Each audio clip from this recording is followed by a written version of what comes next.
Ya, halo semuanya, balik lagi di channel Otosia. Kali ini kita mau bahas GAC Aion Hypertech HT. Kebetulan kita dapat kesempatan untuk mencoba mobil ini dalam satu hari penuh dengan rute Jakarta, Bogor, dan kembali lagi ke Jakarta. Seperti apa rasa mobilnya, bagaimana efisiensi berkendaranya, dan apa sih kelebihan dan kekurangan dari Hypertech HT ini? Simak terus videonya. Let's go!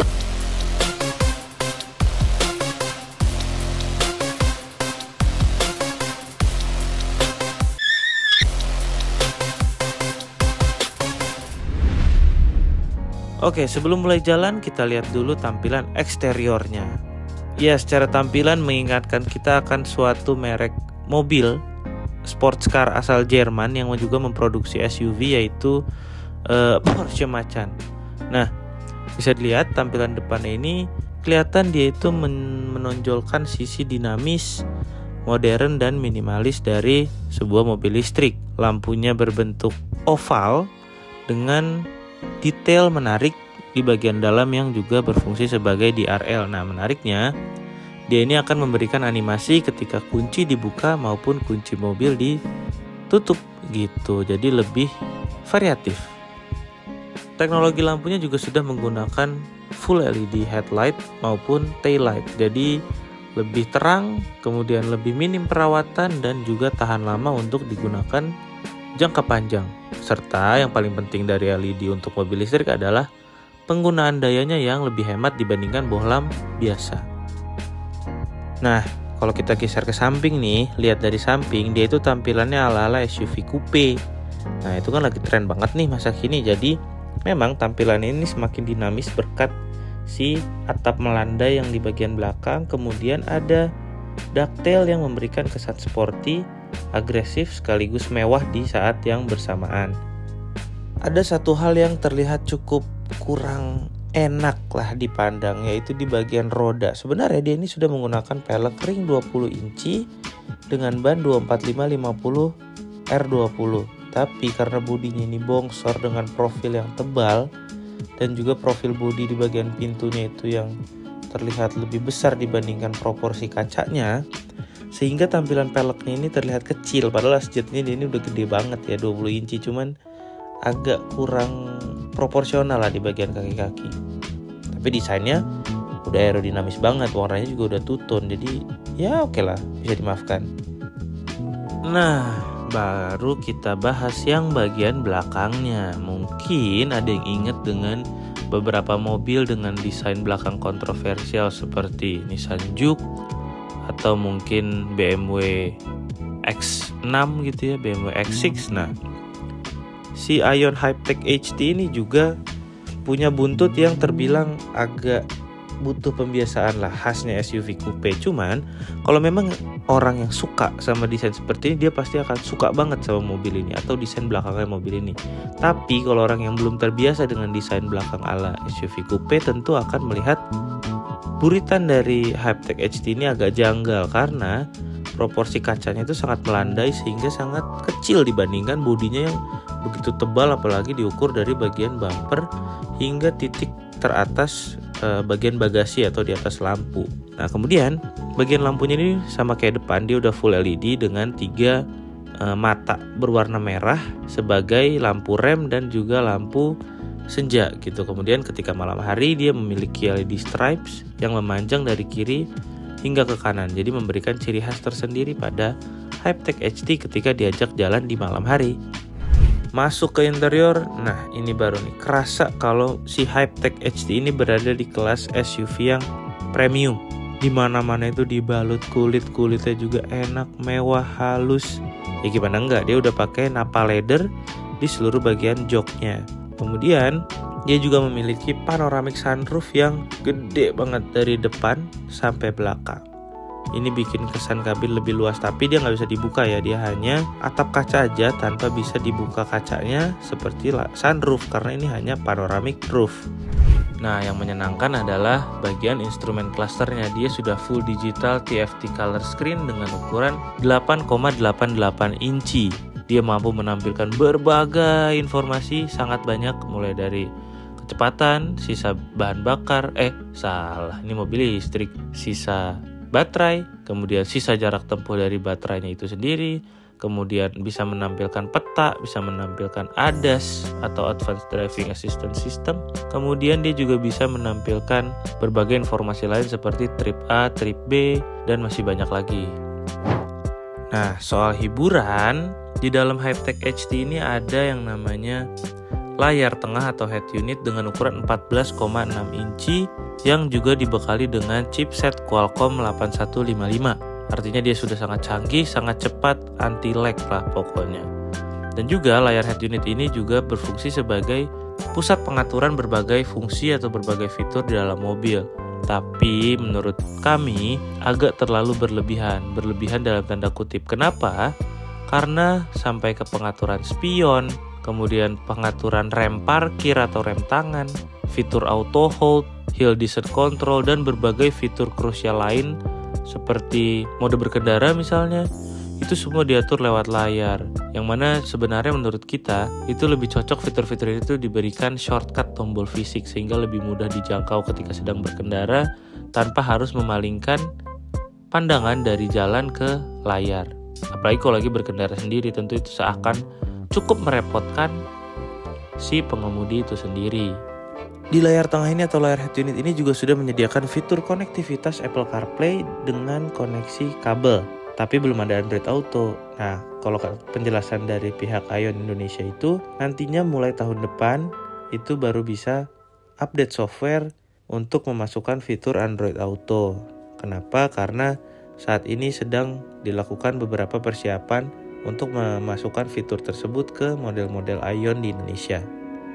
Oh ya, di interior ini juga ada beberapa fitur menarik, yaitu ada smartphone wireless charging, ada 12 volt power outlet, ada colokan USB-C maupun USB-A untuk mengecas gadget Anda. Saat berkendara, suasana di dalam kabin itu juga menyenangkan. Ketika siang kita disuguhkan dengan kemewahan material kulit di mana-mana, kalau malam kita disuguhkan dengan permainan ambient light atau lampu iluminasi di dalam kabin yang bisa diatur hingga banyak sekali pilihan warna, bisa juga mengikuti beat atau nada dentuman dari musik yang sedang dimainkan. Itu membuat suasana kabin jauh lebih funky, jauh lebih kekinian, jauh lebih ajeb-ajeb ketika berkendara di malam hari tentunya. Ada beberapa hal unik atau key highlight dari interior Ion Hyptek HD, yang mana kalau di bagian depan dia punya pengharum ruangan dengan 3 pilihan wangi. Jadi bisa lebih wangi atau lebih harum nih dalam kabin.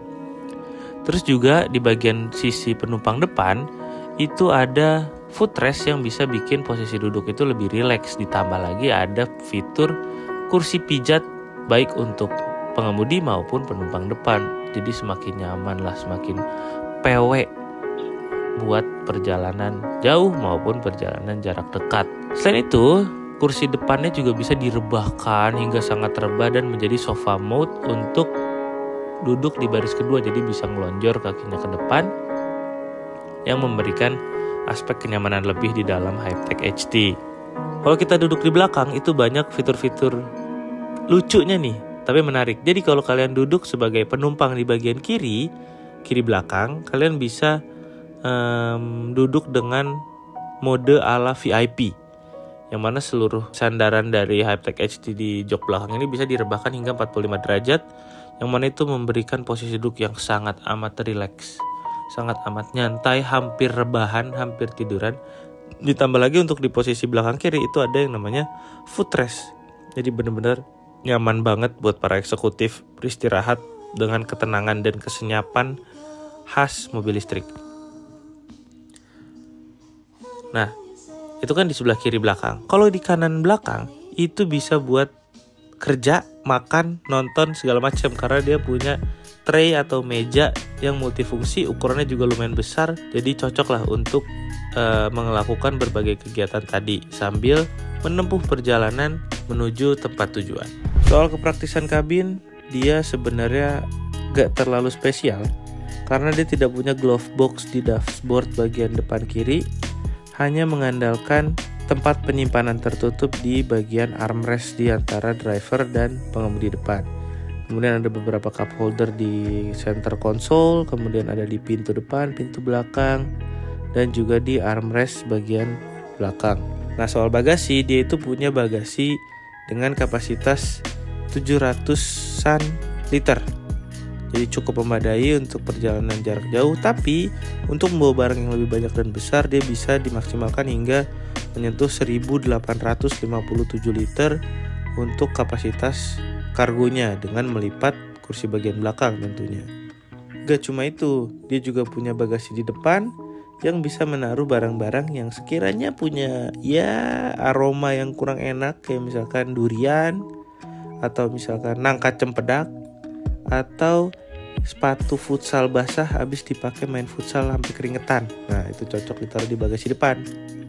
Beres bahas interior dan eksterior, sekarang kita mulai berkendara. Tapi bentar dulu. Kita lihat dulu spesifikasi dari jantung pacu si Hyptek HT. Dia ini dibekali baterai lithium ferrofosfat atau LFP berkapasitas 83,3 kWh dengan jarak tempuh maksimal yaitu 620 km dengan metode pengetesan NEDC. Dia punya tenaga dari motor listrik yaitu sebesar 340 PS, jadi sangat memadai untuk kebutuhan sehari-hari maupun kebutuhan perjalanan jauh. Baterainya sendiri itu bisa melakukan pengecasan dari 10% hingga 70% hanya dalam 15 menit dan itu sudah cukup untuk perjalanan hingga 372 km. Tapi untuk dari 0 hingga 100% itu dia membutuhkan 53 menit dengan catatan dia harus menggunakan DC fast charging atau bahkan ultra fast charging yang hingga kira-kira 200 kW kalau yang tersedia di Indonesia. Kecepatan maksimalnya berapa? Kecepatan maksimalnya dia bisa menempuh hingga 183 km per jam dengan figur akselerasi 0 hingga 100 km per jam dalam waktu 5,8 detik. Itu setara dengan beberapa hypercar. Setara dengan beberapa supercar atau sports car bermesin bensin 4000 cc V8, kira-kira segitulah. Sekarang waktunya berkendara dari Jakarta, Bogor hingga Jakarta. Impresi pertama yang kami rasakan adalah suspensinya luar biasa. Satu kata untuk mendeskripsikannya adalah mahal. Yap, rasa suspensinya ini terkesan mahal. Dia tidak memantul sama sekali, tapi dia empuk, dia mampu meredam jalanan keriting, polisi tidur, speed bump, hingga lubang sekalipun. Jadi benar-benar suspensinya ini diacungin jempol, jadi key highlightnya si Aion banget. Kemudian walaupun dia empuk dan nyaman, tapi begitu dia pakai menikung, itu pengendaliannya cukup stabil, mampu melahap tikungan hingga kecepatan ya mungkin di 60-70 km per jam. Lebih juga kayaknya masih aman-aman aja. Itu enak banget buat nikung. Kemudian ya overall rasa suspensinya itu enak banget, bener-bener nyaman, tapi nggak mengayun, nggak bikin mual, nggak bikin mengocok perut sampai kerasnya gimana. Tapi si Aion pada Hyptek HT ini bisa memadukan kenyamanan sekaligus performa pengendalian yang maksimal. Mantap Aion. Nah, dia juga punya 3 mode berkendara, mulai dari comfort, normal, dan sport. Dan yang terakhir itu energy saving. Nah, energy saving ini menurut kami bukan mode berkendara, melainkan pengaturan untuk menggunakan one pedal driving. Di mode normal dan comfort itu penyaluran tenaganya cenderung lebih halus, cenderung lebih aman untuk para pemula yang baru membiasakan dengan mobil listrik. Tapi di mode sport jambakannya sih top, bener-bener kayak ditarik ke belakang badan itu sampai nempel ke kursi dan mobilnya melesat dengan sangat cepat, kurang lebih begitu. Tapi di mode energy saving itu dia cukup memiliki regenerative braking yang cukup kuat.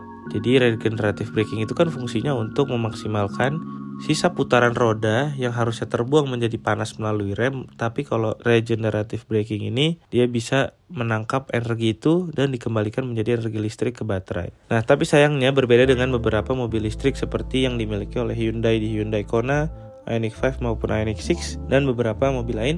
Itu fitur regenerative braking atau one pedal driving itu bisa dioperasikan hingga berhenti. Nah, tapi kalau si Hyptek HT ini dia tidak sampai berhenti, mungkin sampai di kecepatan 5 km atau 3 km per jam dia akan melepas seperti mobil biasa dan kita harus menginjak rem. Soal rasa joknya, dia mewah. Dia punya speaker di bagian headrest khususnya untuk penumpang depan. Kemudian dia juga punya 22 speaker di seluruh dalam kabin. Suaranya enak banget untuk menemani perjalanan selama di dalam Hyptek HT. Kemudian joknya itu empuk, nyaman, nggak bahasa itu nggak melesek lah, nggak mendelep gitu joknya. Jadi nyaman banget bahkan untuk perjalanan jarak jauh. Joknya juga lebar-lebar, besar-besar, punya side support, bisa diatur secara elektrik. Kemudian kalau di belakang itu bisa rebah hingga 45 derajat, ada armrestnya. Jadi untuk soal duduk di dalam Hyptek HT ini benar-benar nggak ada masalah sama sekali. Bicara soal efisiensi bahan bakar, pada saat berangkat dari dealer GAC Aion yang ada di Warung Buncit, Jakarta Selatan, itu baterainya menunjukkan posisi 97% dengan jarak tempuh tersisa yaitu 603 km. Kemudian kita berjalan ke Padi Resto di daerah Bogor, dekat-dekat Sumarekon. Itu kita bisa menghabiskan hingga tersisa 88%. Artinya turun sekitar 11% dari titik awal keberangkatan. Kemudian ketika kita melanjutkan perjalanan hingga daerah Puri Kembangan, Jakarta Barat, itu baterai tersisa di 75%. Bisa dibilang konsumsi baterai dari Hyptek HT ini cukup lah. Tidak terlalu superior tapi cukup hemat, karena kami mampu mencatatkan angka kehematan konsumsi energi itu di 8 kWh atau 8 kWh per 100 km, yang mana itu cukup irit lah jika dibandingkan dengan beberapa mobil listrik lain. Kelebihannya, jelas banyak. Kelebihan Hyptek HT ini yang utama adalah dia punya suspensi yang sangat amat baik, performa suspensinya. Kemudian kelebihan berikutnya adalah dia punya kabin yang sangat lapang, baik legroom di bagian belakang, legroom di bagian depan, headroom di belakang dan di depan itu sama-sama sangat mumpuni, sangat memadai, walaupun atap belakangnya itu melandai. Kemudian kelebihan berikutnya itu tenaganya, penyaluran tenaganya halus, tidak menghentak yang sampai mengagetkan, apalagi di mode comfort dan mode normal. Tapi ketika kita butuh tenaga lebih, itu di mode sport, mobil siap melesat, sangat cepat. Kelebihan berikutnya adalah dia punya 2 penyimpanan, ada di bagasi belakang dan ada di bagasi depan. Itu cukup memberikan kenyamanan lebih ketika harus membawa barang banyak atau membawa barang yang akan mempengaruhi kenyamanan kabin. Kelebihan lainnya adalah rasa atau suasana di dalam kabin itu sangat menyenangkan. Dia mewah, kemudian seluruh dashboard dan door trimnya itu tidak memberikan kesan tenggelam. Jadi kita tetap berada di bagian atas, kita tetap tinggi dan tidak kesulitan untuk melihat bagian luar gitu, atau minim blind spot di bagian depan dan samping. Kelebihan lainnya itu ada di fitur Advanced Driving Assistance yang sangat lengkap. Daftarnya itu banyak banget kalau disebutin satu-satu. Tapi yang pasti dia punya Adaptive Cruise Control, ada Lane Keeping Assist juga. Itu yang paling berguna di penggunaan sehari-hari, khususnya ketika kita lewat jalan tol atau bahkan kalau kita berjalan jarak jauh. 2 fitur ini itu sangat amat membantu. Fitur ADAS lainnya itu ada banyak banget nih. Ada mulai dari Active Brake Assist, Forward Collision Warning, Lane Departure Warning, Lane Departure Prevention, Automatic Switching Between High and Low Beams atau bisa dibilang Automatic High Beam atau AHB. Kemudian ada Blind Spot Monitoring, ada Door Opening Alert, ada Reverse Cross Traffic Assist, dan ada Warning of Approaching Vehicle Behind, dan juga ada PDC Parking Distance Control. Lengkap kan? Lengkap banget lah. Meski terlihat cantik dari luar, GAC Aion Hyptek HT ini punya beberapa kekurangan, yaitu pertama, dia punya AC atau air conditioner di dalam kabin itu yang butuh pembiasaan untuk mengoperasikannya. Biasanya kalau kita pakai mobil konvensional itu kan settingan AC mungkin kalau kipasnya itu hanya sampai 4 atau 5, sementara si Hyptek HT ini tuh sampai 10. Artinya mungkin di mobil biasa itu di fan 1 atau di posisi kipas 1, tapi di Hyptek HT ini mungkin harus di posisi 3 atau 4 supaya setara dengan 1 di mobil konvensional. Nah, kalau kita setel di fan 1 atau 2 di Hyptek HT itu dinginnya lama. Apalagi kalau mobil habis terparkir di bawah terik matahari itu pendinginannya cukup lambat gitu. Kemudian kekurangan yang kedua adalah masih di AC, Di bagian kabin belakang itu ventilasi AC-nya terasa kurang, hanya mengandalkan 2 di bagian tengah di belakang center console armrest. Jadi kurang banget untuk pendinginan di bagian belakang, jadi terasa hawa dinginnya itu agak cukup lama.